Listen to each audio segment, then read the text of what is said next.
오늘 우리에게 주신 함께 읽은 본문 출애굽기 31장 말씀에 기초하여 여호와의 말씀대로라는 제목으로 함께 말씀의 내용 상고하고자 합니다. 이 시간 하나님께서 말씀을 통하여서 주시는 귀한 은혜를 풍성히 받아 누리시는 이 자리에 계신 우리 모든 성도님들 되시기를 간절히 소망합니다.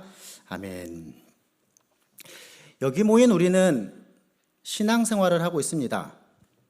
우리 성도님들 신앙생활 잘하고 계시는지요?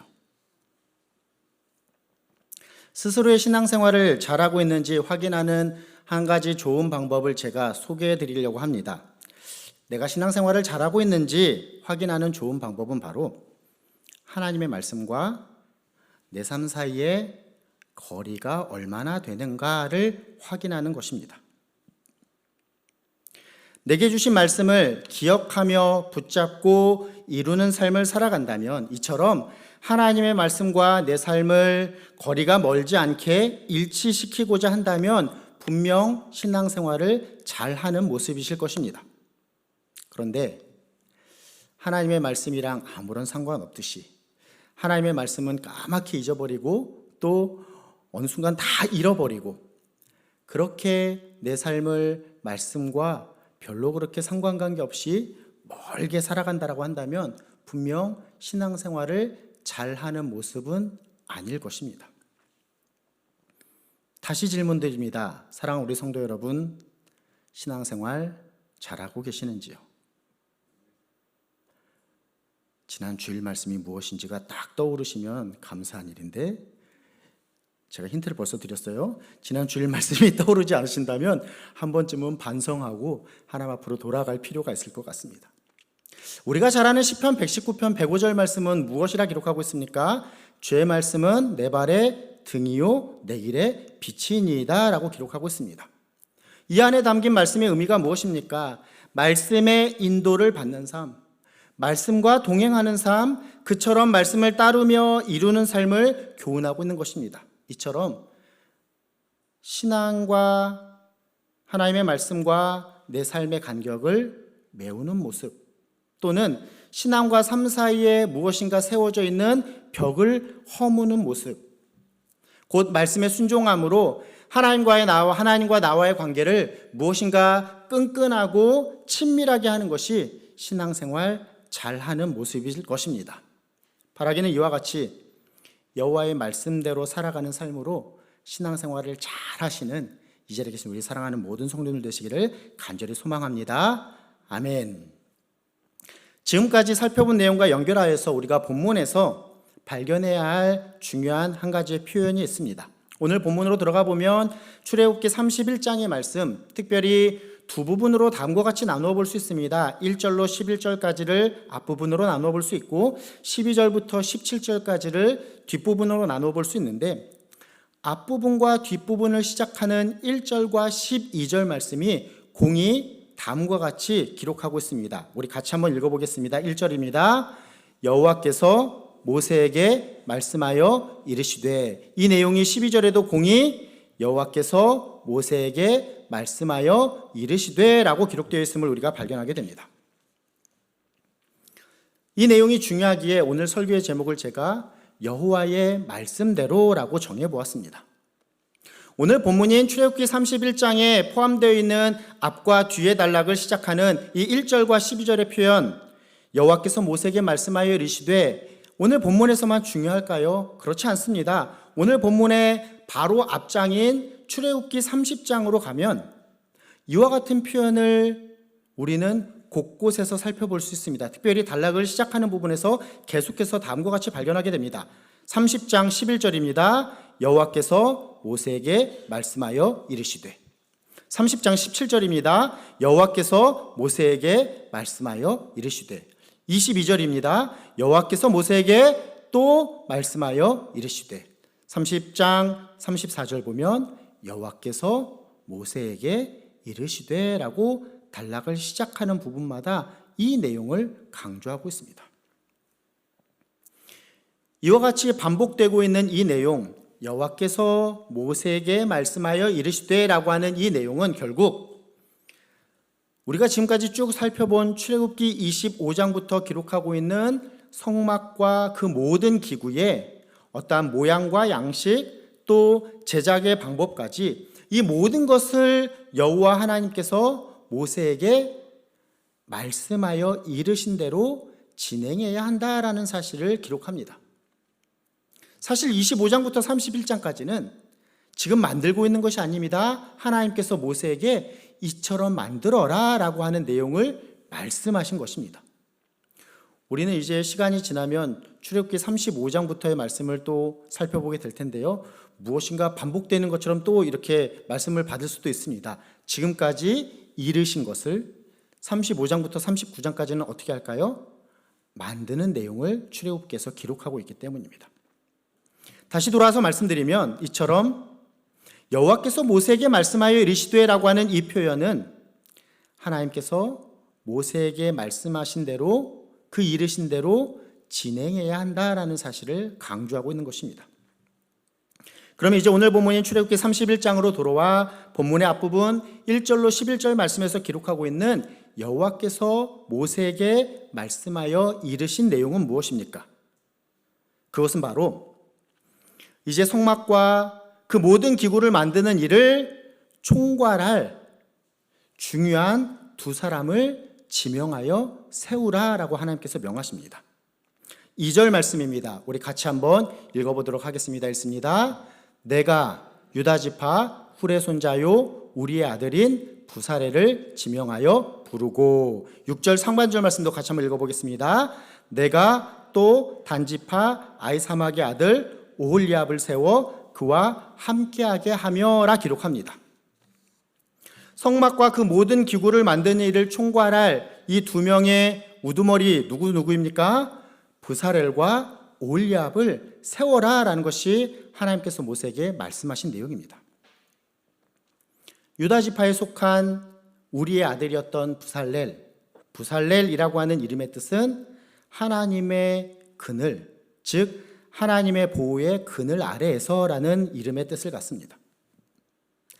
단지파에 속한 아이사막의 아들이었던 오홀리압은 아버지의 성막, 즉 아버지는 나의 성막이시다라는 이름의 뜻을 갖고 있습니다.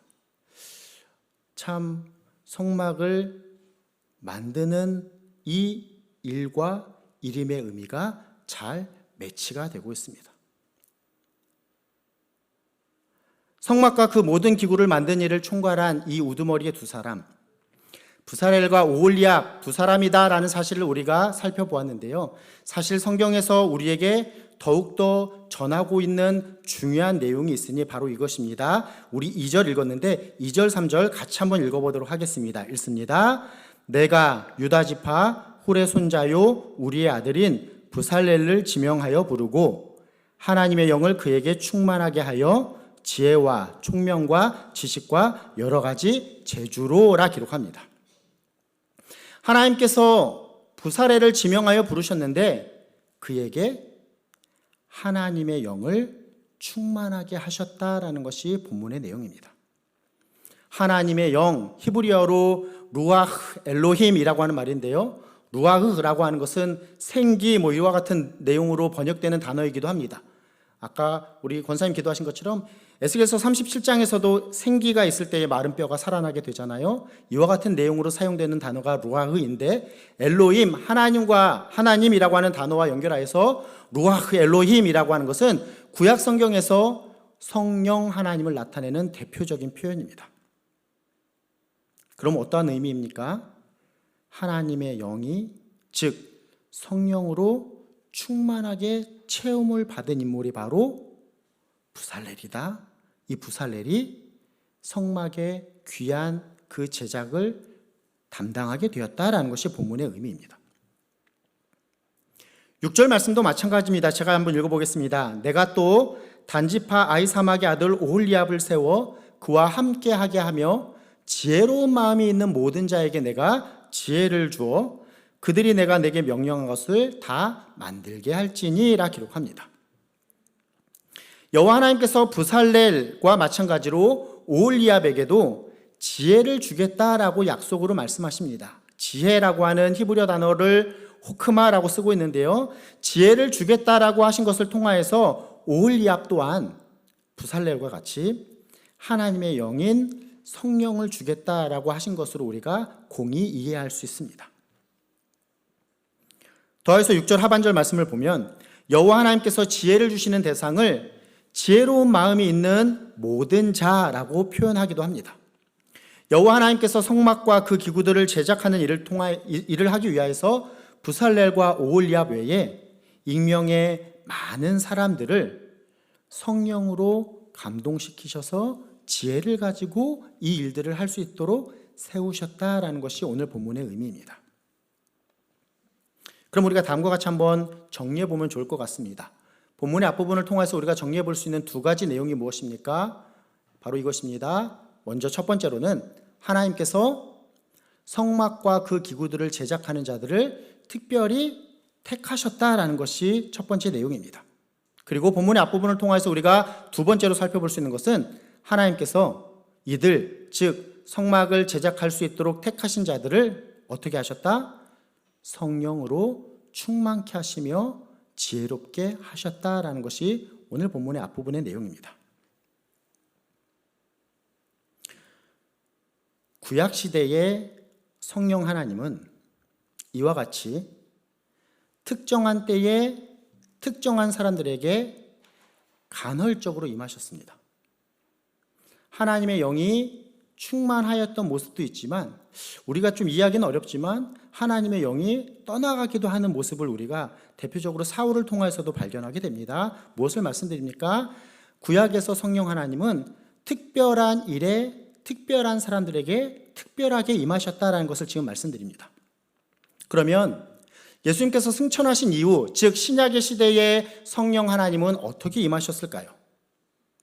예수님께서 약속하신 대로 성령 하나님 오순절에 임하셨는데 이 내용을 사도행전 2장 1절로 4절 말씀에서는 다음과 같이 기록하고 있습니다. 우리 같이 한번 쭉 읽어보도록 하겠습니다. 읽습니다. 오순절 날이 이미 이름에 그들이 다 같이 한 곳에 모였더니 호련히 하늘로부터 급하고 바람 같은 소리가 있어 그들이 앉은 온 집에 가득하며 마치 불의 혀처럼 갈라지는 것들이 그들에게 보여 각 사람 위에 하나씩 임하여 있더니 그들이 다 성령의 충만함을 받고 성령이 말하게 하심을 따라 다른 언어들로 말하기를 시작하니라 라고 시작하는 것이 오순절 성령 사건에 대한 사도행전 2장의 기록입니다. 무엇이라 기록하고 있습니까? 각 사람 위에 하나씩 있더니 그들이 다 성령의 충만함을 받고라 기록합니다. 구약시대 성령 하나님은 특정한 때에 특정한 사람들에게 특별하게 임하셨다라고 생각할 수 있다면 신약시대의 성령 하나님은 각 사람 위에 하나씩 임하시는, 즉 다 같이 모인 그들이 다 성령의 충만함을 받는 모두에게 임하는 보편적인 방식으로 임재하셨습니다. 고린도전서 3장 16절 말씀을 보면 다음과 같이 기록하고 있습니다. 우리 이 말씀도 같이 한번 읽어보겠습니다. 너희가 하나님의 성전인 것과 하나님의 성령이 너희 안에 계시는 것을 알지 못하느냐? 아멘. 바울이 지금 고린도 교회 성도들에게 무엇이라고 이야기합니까? 예수 그리스도를 믿는 성도 개개인은 하나님의 성전이 된다. 더해서 무엇이라 이야기합니까? 너희들은 성령께서 내주하시는, 즉 성령께서 성도 안에, 성도 개개인 안에 계신다라는 사실을 말씀하고 있습니다. 정리해보면 이렇습니다. 구약시대에는 오늘 본문에서 기록하는 것과 같이 성막과 그 기구들을 제작하는 일과 같은 특별한 때에 특별한 사람들에게 성령의 임재가 있었는데 우리가 살아가고 있는 이 시대를 포함한 신약의 시대에는 성도 모두가 성령의 임재하심의 은혜 가운데 살고 있다라는 사실을 우리가 깨닫게 됩니다. 여기서 다시 우리가 오늘 본문의 앞부분에서 정리한 두 가지 내용을 다시 떠올릴 필요가 있습니다. 다시 한번 정리해 볼까요? 첫 번째 내용이 무엇이었습니까? 하나님께서 성막과 그 기구들을 제작하는 자들을 특별히 택하셨습니다. 그리고 두 번째 내용이 무엇이었습니까? 하나님께서 이들을 성령으로 충만케 하시며 지혜롭게 하셨습니다. 하나님께서 성령으로 충만케 하시며 지혜롭게 하신 이유가 무엇인가? 바로 성막과 그 기구들을 제작하는 특별한 일들을 감당케 하시기 위함이었다라는 것이 오늘 본문의 앞부분의 내용입니다. 이 부분에서 우리에게 적용할 수 있는 중요한 다음과 같은 교훈을 발견하게 됩니다. 신약시대 예수 그리스도를 믿는 모든 자들에게 성령이 임하시고 성령은 이 성도들 안에 내주하십니다. 성령이 임함으로 나타난 중요한 사건이 무엇입니까? 교회 공동체가 세워졌습니다. 하나님께서는 이 교회 공동체, 그 교회 공동체를 이루는 한 사람 한 사람이 맡은 사명을 잘 감당할 수 있도록 성령을 부어주신다라는 것이죠. 이 내용은 고린도전서 12장 8절로 11절 말씀에서도 다음과 같이 기록하고 있습니다. 좀 길긴 하지만 우리 같이 한번 또 읽어보도록 하겠습니다. 읽습니다. 어떤 사람에게는 성령으로 말미암아 지혜의 말씀을, 어떤 사람에게는 같은 성령을 따라 지식의 말씀을, 다른 사람에게는 같은 성령으로 믿음을, 어떤 사람에게는 한 성령으로 병 고치는 은사를, 어떤 사람에게는 능력 행함을, 어떤 사람에게는 예언함을, 어떤 사람에게는 영들 분별함을, 다른 사람에게는 각종 방언 말함을, 어떤 사람에게는 방언들 통역함을 주시나니 이 모든 일은 같은 한 성령이 행하사 그의 뜻대로 각 사람에게 나누어 주시는 것이니라. 아멘. 무엇을 말씀드립니까?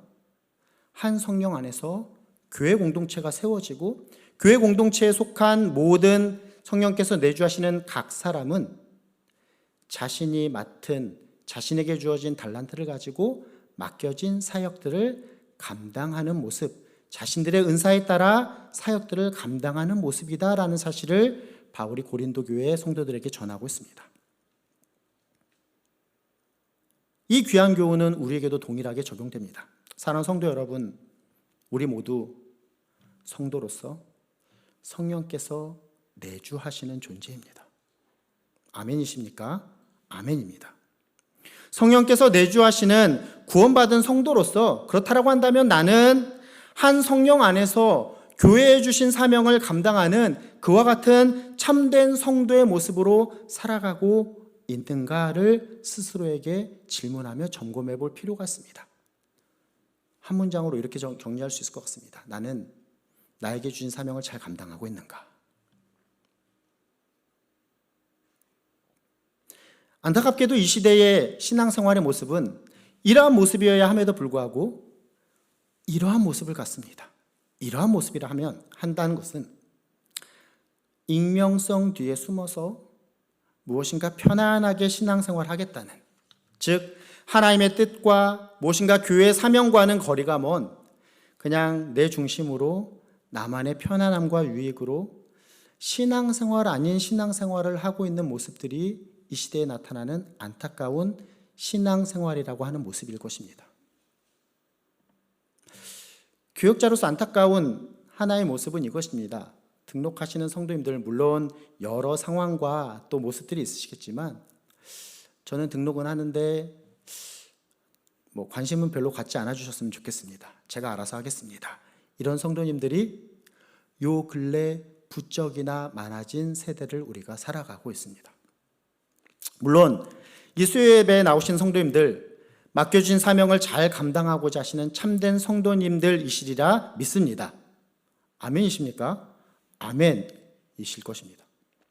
그러나 신앙생활에는 언제나 유혹이나 시험이 있습니다. 우리 스스로도 섰다라고 자랑하는 것이 아니라 넘어질까 조심하는 모습으로 계속하여 자신을 살핌으로 무엇인가 자기중심적으로 사명을 감당하는 모습과는 거리가 먼 신앙생활을 한다라고 하지만 하나님 중심이 아니라 자기 중심으로 자기의 유익과 평안한 마음을 추구하는 그와 같은 안타까운 모습이 되지 않도록 경계함이 우리에게 필요할 것입니다. 오늘 말씀을 시작하면서 신앙생활 잘하고 계십니까? 라고 하는 질문을 드렸습니다. 이 질문에 대한 합당함이 신앙생활을 잘하는 또 다른 답이 될 것인데요. 오늘 본문의 앞부분을 통해서 우리가 다음과 같이 한 문장으로 귀한 교훈을 정리해 볼 수 있을 것 같습니다. 한번 같이 읽어보겠습니다. 하나님의 드림, 즉 꿈을 위해 나는 얼마나 드림, 헌신의 삶을 살아가고 있는가. 똑같은 드림이지만 하나는 꿈, 하나는 헌신이 될 것입니다. 하나님의 그 꿈과 같은 드림을 위하여서, 하나님의 사역을 위하여서 나는 얼마나 드림으로서의 사역을, 사명을 감당하고 있는가, 나 스스로의 신앙을 체크할 수 있는 중요한 하나의 기준이 될 것입니다. 물론 이 부분에서 더하여서 우리가 분명하게 기억해야 할 사실은 내가 가진 은사와 내가 가진 능력으로 사명을 감당하는 것이 아니라 부살렐 오홀리압과 같이 성령 충만케 하시는 여호와 하나님께서 주신 그 은혜로 사명을 감당하는 자가 될 수 있다는 사실을 우리가 기억해야 할 것입니다. 우리 하나님께서 오늘 본문에서 다음과 같이 말씀하십니다. 내가 지혜를 주어 그들이 내가 내게 명령한 것을 다 만들게 할지니 라고 기록하고 있습니다. 이제 본문의 두 번째 부분입니다. 오늘 본문의 뒷부분 12절로 17절 말씀에서 기록하고 있는 여호와께서 모세에게 말씀하여 이르신 내용 무엇일까요? 그것은 바로 안식일을 지키라 라는 것입니다. 오늘 본문의 13절 말씀입니다. 13절 말씀 같이 한번 읽어보겠습니다. 너는 이스라엘 자손에게 말하여 이르기를 너희는 나의 안식일을 지키라. 이는 나와 너희 사이에 너희 대대의 표징이니 나는 너희를 거룩하게 하는 여호와인 줄 너희가 알게 함이라. 아멘. 하나님께서는 출애굽기 25장으로부터 성막과 그 안에 사용할 모든 기구의 모양과 양식에 대한 지침을 설명해 주셨습니다. 그리고 마지막으로 그 말씀대로 모든 것을 제작할 수 있는, 또 총괄할, 감독할 중요한 사람까지 지명하여 세우셨습니다. 그리고 이 모든 내용을 마치는 내용이 오늘 본문의 마지막 절 출애굽기 31장 18절 말씀인데요. 다음과 같이 기록합니다. 여호와께서 시내산 위에서 모세에게 이르시기를 마치신 때에 증거판 둘을 모세에게 주시니 이는 돌판이요 하나님이 친히 쓰신 것이더라 라고 이 성막 제작에 대한 하나님께서 모세에게 이르신 내용을 마무리하고 있습니다. 그런데 이 모든 내용을 마무리하는 그 마무리에 한 가지 내용이 더하여졌으니 그것이 바로 안식일을 지키라 라는 것입니다. 여호와 하나님과 이스라엘 백성 사이에 언약의 표징으로 삼으셨다고 다시 한번 안식일의 준수를 상기시키고 계시는 것입니다. 그런데 우리가 오늘 본문의 내용을 통하여서 자세히 살펴볼 부분이 있습니다. 그것은 무엇인가? 하나님께서 안식일을 단순히 어떠한 계명이나 규례로 다루지 아니하셨다라는 것입니다. 즉 하나님께서 이스라엘 백성으로 하여금 여호와 하나님을 더욱더 알아갈 수 있는 방편으로 안식일 준수를 설명하고 계시는 것입니다. 우리 앞에서 읽었습니다. 13절 말씀인데요. 제가 다시 한번 읽어보겠습니다.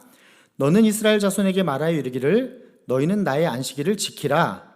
이는 나와 너희 사이에 너희 대대의 표징이니 나는 너희를 거룩하게 하는 여호와인 줄 너희가 알게 함이라 라고 기록합니다. 결국 하나님께서 안식일 준수를 명하신 것은 이스라엘로 하여금 하나님을 더욱더 알아가게 하시는 목적으로, 즉 여호와 하나님과 이스라엘 백성 사이에 이스라엘로 하여금 하나님을 더욱더 알아가며 더욱더 친밀한 인격적인 관계를 맺을 수 있도록 안식일 준수를 명하고 계신다라는 것을 우리가 발견하게 됩니다. 오늘 설교에서 계속해서 반복되는 하나의 질문입니다. 나는 신앙생활을 잘하고 있는가? 안식일 준수, 우리에게 적용하면 주일을 어떻게 지키는가 또한 이 질문에 대한 중요한 기준이 됩니다. 주일을 종교적인 의무로, 어떠한 종교적 형식으로 지키는 모습으로 전락시킨다면 여호와 하나님을 아는 지식을 터득하기는커녕 어떠한 주일이 주는 안식과 은혜를 누리기는 어려울 것입니다. 어떠한 겉으로의 안식일을 지키는 모습, 주일을 지키는 모습이 사람에게는 인정받고 또 사람에게는 그렇다라고 보여질지 모르지만 하나님께는 결코 합당한 모습이 아닙니다. 이러한 모습은 신앙생활을 잘하는 모습과는 거리가 먼 모습입니다. 그렇습니다. 주일은 어떠한 종교적 의무라든지 어떠한 율법을 지키고자 하는 부분, 그와 같은 의미를 지닌 날이 아니라 하나님과의 인격적인 교제를 누리는 날입니다. 우리의 예배에 그와 같은 의미가 잘 담겨 있습니다. 우리 성도님들 예배를 어떻게 설명하고 어떻게 정의하시는지요?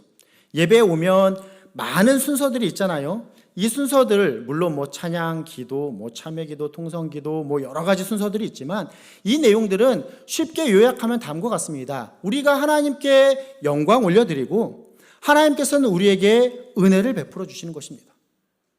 올려드리고 또 내려주시는 이와 같은 상호적인 과정을 통하여서 하나님과 예배드리는 내가 인격적인 친밀한 관계를 맺는 것입니다. 찬송과 기도를 통하여서 하나님께 영광 올려드리고 우리의 필요를 하나님께 아뢰를 때에 하나님께서 귀한 말씀을 통하여서 우리에게 깨달음과 은혜를 주시고 나아갈 수 있는 위로와 힘을 더하여 주시는 것입니다. 그 말씀 붙잡고 하나님께 내가 다시 한번 하나님 내가 이렇게 살아가겠습니다라고 다짐할 때에 우리 예배가 어떻게 마무리됩니까? 하나님께서 우리에게 살아갈 수 있는 축복을 선포해 주심으로 우리 예배가 마무리가 되는 것이죠. 우리가 그 힘으로 한 주간의 삶을 말씀 붙잡고 살아가는 것입니다. 그 말씀이 나의 삶에 일치시키고자 하는 그와 같은 모습으로 우리가 나아가는 것, 이것이 예배에 담긴 귀한 의미일 것입니다. 무엇을 말씀드립니까? 주일, 우리가 주일에 드리는 귀한 예배는 하나님과 나와의 관계, 즉 상호적 관계의 바탕을 둔 인격적인 관계를 맺는 시간이다라는 사실을 설명드립니다. 이러한 인격적인 교제를 통하여서 우리는 안식일의 본연적인 의미인 쉼과 거룩함을 누리게 될 수 있습니다. 이것이 바로 하나님께서 주일 예배를 통해서 우리에게 베풀어 주시는 신비로운 선물인 것입니다. 말씀을 정리하겠습니다. 나의 신앙의 모습은 어떻습니까? 신앙생활 잘하고 계시는지요? 오늘 말씀은 우리에게 두 가지 중요한 교훈을 던지고 있습니다. 성령 충만한 자, 즉 하나님의 영에 충만하여 하나님께서 맡기신 사명을 잘 감당하는 모습으로 살아가고 있는가? 즉 나는 하나님의 꿈, 하나님의 드림을 위하여서 하나님께 얼마나 헌신, 드림의 삶을 살아가고 있는가를 점검해 볼 필요가 있습니다. 두 번째 본문을 통해서 주시는 귀한 교훈이 무엇입니까? 하나님과의 교제를 체험하는 귀한 안식일로 우리가 그와 같은 주의를 지키며 경험하며 살아가고 있는가라고 하는 기준입니다. 하나님을 더욱더 알아가는, 예배를 통해서 하나님과의 친밀한 교제를 누리는 그와 같은 인격적인 만남을 내가 주일의 예배 가운데 경험하고 있는가라고 하는 귀한 신앙의 기준, 나아갈 바를 우리에게 교훈하여 주고 있습니다. 바라기는 귀한 말씀 받았으니 이 자리에 계신 우리 사랑하는 모든 성도님들, 하나님의 말씀대로의 삶으로 하나님과의 친밀한 관계 속에서 주님께서 주시는 사명을 잘 감당하는, 그리고 정말 하나님을 더욱더 알아가는 성도님 되셔서 특별히 그 시간을 누릴 수 있도록 우리에게 주신 귀한 주일 예배 시간 가운데 하나님과의 인격적인 관계를 통하여 하나님께 본연의 영광 올려드리며 하나님께서 주신 귀한 은혜 가운데 나아가시는 참된 신앙인 귀한 그리스도인들 되시기를 예수님의 이름으로 부탁드리며 축원합니다. 아멘.